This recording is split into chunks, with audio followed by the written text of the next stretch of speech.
Welcome to Sproutcast, where we speak with changemakers, social innovators, and entrepreneurs about how to make the world a better place. Thank you for listening to Sproutcast. My name is Julia Duffy, and today I'm speaking with Rita Nehme, co-founder and Executive Director of SteerNorth. We'll be chatting about her journey starting SteerNorth, a health promotion charity that kicked off with a bang by launching the longest annual charity bike ride in the Southern Hemisphere, from Melbourne to Cairns. We'll discuss some of the difficulties she's faced along the way, as well as her vision for the organisation's future. Rita will also be joining us as a speaker at Sprout Summit 2017. Hear from Rita by attending in person on the 12th of October or join us online from wherever you are in the world. Find out more at sprouthq.net. Thank you so much for joining me today, Rita. Thank you so much, Julia, for having me. Now, I wanted to talk all about SteerNorth and the interesting work that you're doing. But before we get started in that, could we talk a little about your background and interest in the not-for-profit and social enterprise sector and why this is something that appealed to you and that you wanted to work in? Yeah, so my background is actually in engineering and geochemistry. But since I was in school and uni, I felt like I would always seek opportunities and activities that have purpose and that kind of create meaning for me and have some impact on other people. And one of these activities was actually signing up for a bike ride from Texas to Alaska, a cycling journey over 70 days to raise funds for cancer and raise awareness as well. And it wasn't until I went on this journey that I kind of started learning more about myself and my interests, and I started being more conscious about how I want to kind of spend my time and what I want to dedicate my life to. And from there, kind of the idea of SteerNorth was born, and I was set to kind of dedicate my time and effort to health and education, which are two causes I'm very passionate about. And the one thing led to another, and then I found myself in the social enterprise and kind of not-for-profit sector. So it was kind of a progression from something that raised awareness for me about that sector and about that area of work. And then what specifically led you to start SteerNorth?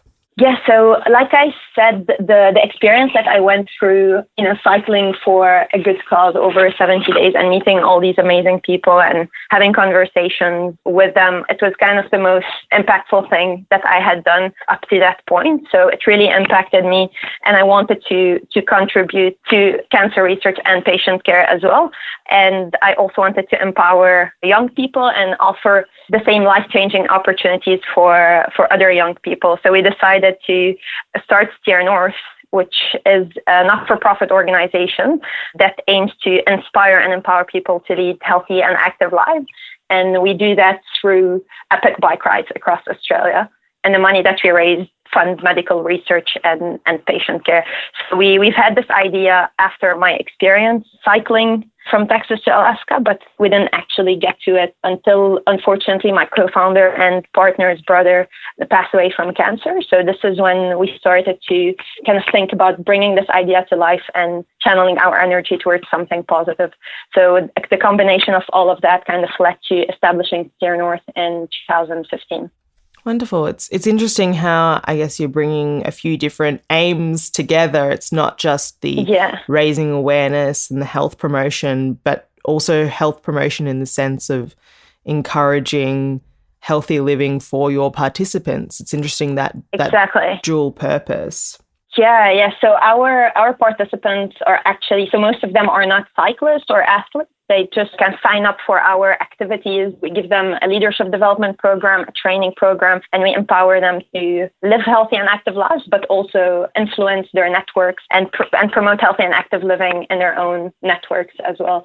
So that's been really interesting, just seeing just people who haven't cycled before getting on journeys from Melbourne to Sydney, for example, or Melbourne to Cairns, which was our longest bike ride this year as well. And in terms of the side that is about the cancer research and about raising funds, I believe the participants, they separately raise funds. How much support do you give your participants in terms of how they are promoting the event and promoting the research side and publicising that issue?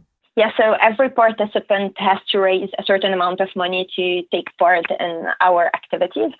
So last year we had the Melbourne to Cairns ride where participants had to raise $5,000. And this year we had the Melbourne to Sydney ride where every participant had to raise $3,500.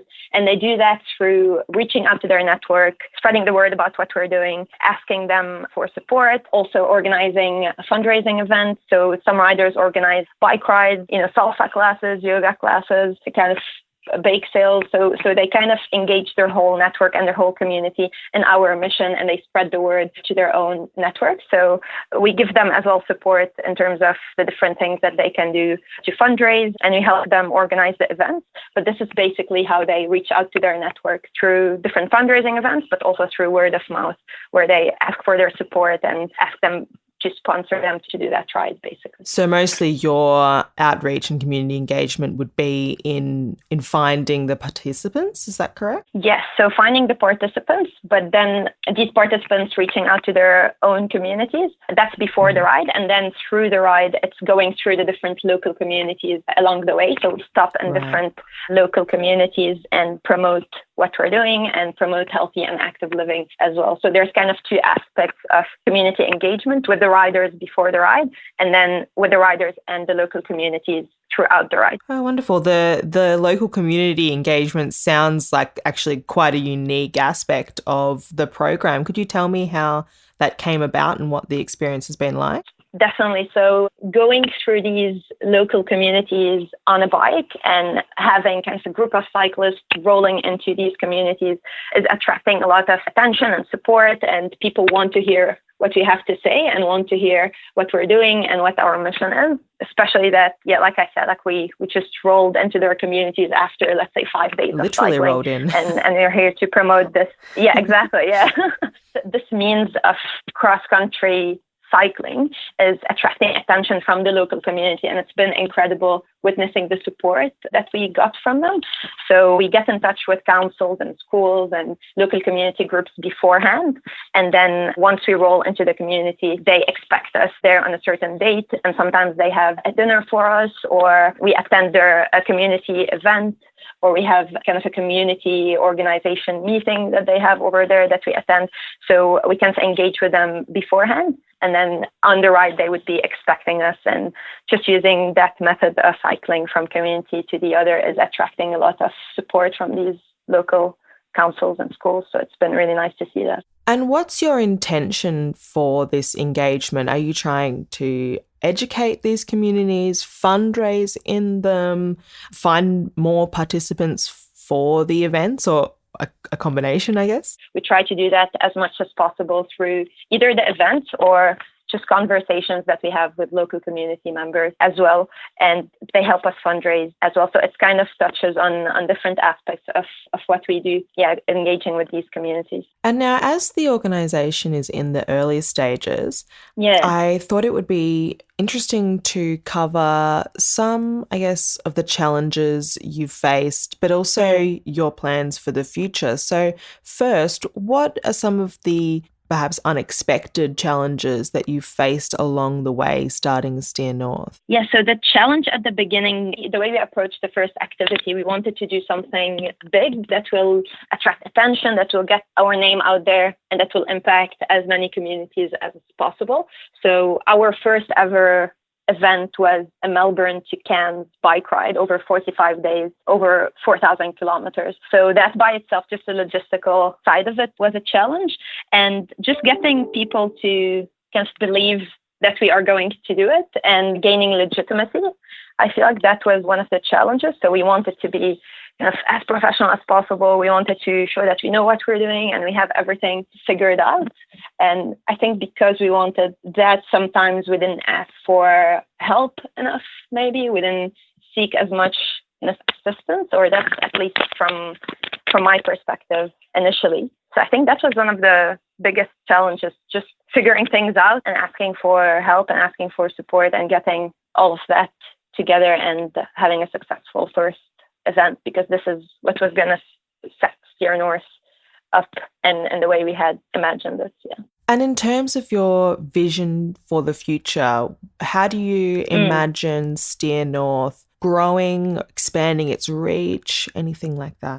Yeah, so with the first two rides that we have done, the Melbourne to Cairns and the Melbourne to Sydney, we've raised so far $150,000 for medical research and patient care at the Victorian Comprehensive Cancer Centre. And we established a PhD scholarship that's actually open at the moment. So we're accepting PhD scholarship applications, and this is going to be set for the future. So we want to fund a PhD every year and have young people contributing and set for life in a career in medical research and contributing to medical research and patient care.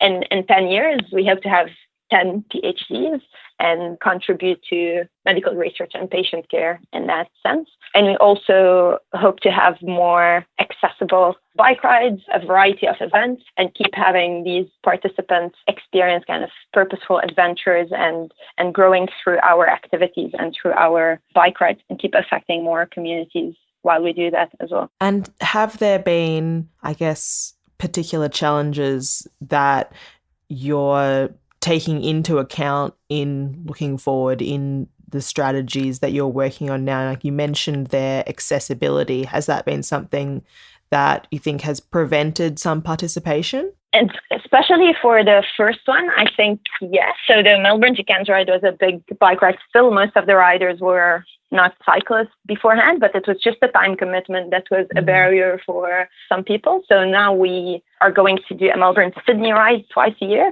but we're also thinking about doing kind of weekend experiences, weekend events that more people can take part of. So now we're at a stage where we can just expand our activities and do more activities throughout the year rather than one big bike ride. And we're looking into that when it comes to our activities, even like workshops that promote cycling and active living. So we're looking into all of these different activities that are suitable for different age ranges and different people with different interests. Wonderful. And perhaps now moving on to more generally the idea of starting an organisation, whether it's not-for-profit or a social enterprise, and what that experience has been like for you and what lessons you have for the future and that other people could benefit from.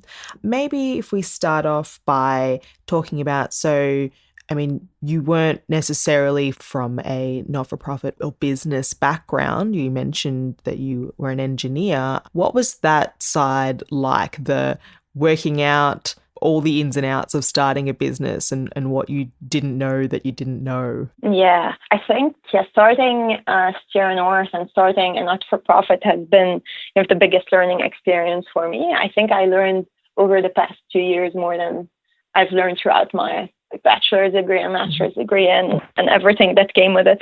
So I think in terms of learning, this has been one of the biggest learning experiences, but also it's been by far the most rewarding and the most fulfilling. And I think most people in that space feel the same way about their experiences in a social enterprise sector and not-for-profit sector. So definitely biggest learning and most rewarding experience in that. And were there resources or mentors or anything like that that helped you with some of those more technical steps? Yeah, definitely. So at the beginning, it was mostly kind of trial and error, and we moved from there. So we're very passionate about what we do, and we had this idea and we wanted to make it work, and we just kind of went for it and learned along the way.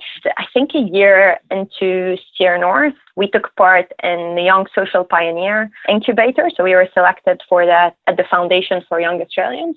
And this has been kind of like a big boost for SteerNorth, and it provided us with a lot of skills and tools that otherwise we wouldn't have had. But mostly it provided us with a support network as well. So I think this has been one of the biggest boosts for me personally and for SteerNorth as an organization as well. Now, just in terms of what it was like for you when you started SteerNorth, about how much time you spent on the project and how you kind of balanced your responsibilities, what was that like? Yeah, so at the beginning, we had full-time jobs and we were working on SteerNorth at the same time. So it was pretty exhausting, but at the same time, very rewarding because we would just wait till we get home and just work on SteerNorth. Yeah, it was a difficult period in terms of time commitment at the beginning, and we were putting in a lot of hours, staying up to like 1, 2 a.m. And then now we're at a stage where we can be kind of more sustainable when it comes to that. And yeah, we can dedicate more time for the organization now that it grew and that it can support employees as well. Is there anything that you feel you would do differently if you were going to do it now, based on some of the things you've learned along the way? I think the first thing that comes to mind is asking for support and help. And I think that's one thing I would have done more. So just seeking out to more people and asking for that support and knowing that we're not in this whole thing alone. So I think that's one thing I would have done more. Yeah. And could you offer some advice to other people who might be out there now thinking of starting their own organisation like SteerNorth? I think the main piece of advice I would give is to just start with something. So we had a lot of people kind of doubt what we were doing and tell us that it's not the right time, but it's never kind of the right time to start something. So I think the main advice is to just start and go ahead with what you want to do, because not all green lights are going to be kind of open at the same time for you to just go and do what you want to do. And then you'll learn along the way. So just starting, I think that's the main advice. And seek help, seek support. People want to help you and support you, and you're not alone in this whole thing. There's a lot of great people, especially in that sector, that want to help. And before I let you go, Rita, I like to end by asking all of my guests to give a shout out to a person or an organisation in the sector who they think is doing really great work. Yeah, I think I already mentioned the organization, but if you are starting a business or you need resources or support in that, I think the Foundation for Young Australians, so FYA, is doing some amazing work at backing young people, and they've been supporting SteerNorth, and they would support any young person that reaches out to them. They also have amazing research about kind of the future of work and social entrepreneurship. They have a range of programs and resources. Yeah, I think FIA is one of the organizations I really admire in that space. Wonderful. So shout out to them. Yeah. And where can people find you and find SteerNorth online if they want to learn more about what you do? So we are online at steernorth.org.au. This is where we'll be putting all of our future bike rides and past bike rides that we've done, and also any new activities that we have. And we're very active on Instagram and Facebook. So that's SteerNorth.au. And we just recently got back from the Melbourne to Sydney ride. So we have a lot of pictures and a lot of stories from the ride on there at the moment. Beautiful. Well, thank you so much for joining me on Sproutcast today, Rita. It's been an absolute pleasure to talk with you. Thank you so much, Julia. Thank you for having me. Are you an emerging leader or social entrepreneur who has started or wants to be involved in a not-for-profit, social enterprise or business for good? Join us at Sprout Summit 2017. The aim of Sprout Summit is to equip social entrepreneurs and changemakers with the practical tools, processes and insights to drive successful change and create positive impact in society. We'll be featuring an exciting lineup of speakers, including Rita Nehme. The full lineup and speaker presentation descriptions are now online at sprouthq.net. You can attend in person in Melbourne on the 12th of October or stream the event from wherever you are in the world. Find out more at sprouthq.net. Did you enjoy this episode of Sproutcast? Visit sproutcast.net to sign up for our newsletter. The newsletter includes copies of the show notes and additional content from each episode.